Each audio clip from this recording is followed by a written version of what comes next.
আমার রান্নার হাতেখড়ি বেশ অনেক ছোটোবেলাতে, ওই ধরুন ক্লাস 4 বা 5-এ যখন পড়ি তখন থেকেই। তখন আমার দিদি পড়তো ক্লাস 11 বা 12-এ, কারণ আমার দিদি আমার থেকে 8 বছরের বড়। একদিন মা বাইরে যাওয়ার আগে দিদিকে বলে যায় যে আজকে রান্নাটা তুই করবি।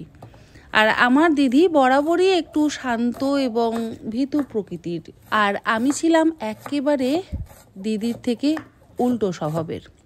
সে যাই হোক, মা নিজের কাজে বাড়ির বাইরে বেরিয়েছে আর যাওয়ার আগে বলে গেছিল দিদিকে ডিমের ডালনা করতে।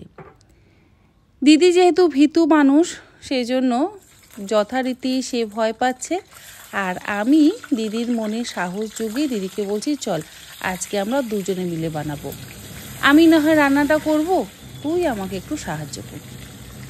তো যেমনটা বলা তেমনটাই কাজ। ডিম সেদ্ধ করেছি, তার সাথে আলুও ছুলেছি, আলুও ভাজা টাজা তো হয়ে গেছে। এবারে যখন ডিমের ডালনা অর্থাৎ ডিমের ঝোলটা বানাচ্ছি, সেই সময় মশলা টশলা বেশ ভালো করে কষিয়েছি।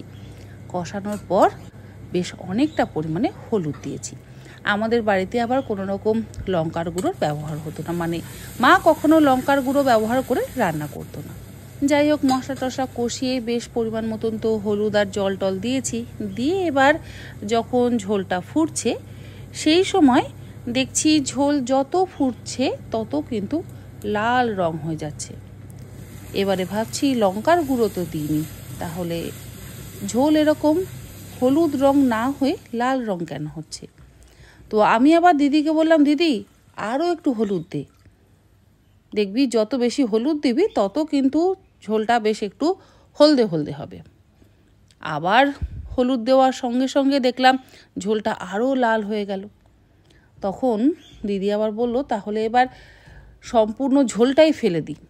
ঝোলটা তো ফেলে দিলাম, মশলা তো কিছু নেই।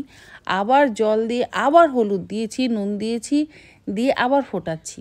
যথারীতি আবারও সেই লাল রং দিয়ে একটা কেমন যেন হলুদ গোলা জল তৈরি হয়েছে।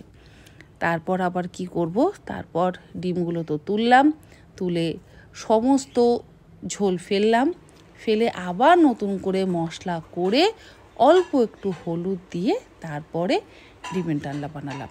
আর এইভাবেই হয় আমার রান্নায় হাতেখড়ি। আপনাদেরও যদি এরকম রান্না নিয়ে কোনো গল্প থাকে অবশ্যই জানাবেন, কারণ সেগুলো পড়লে আমারও ভীষণ ভালো লাগবে।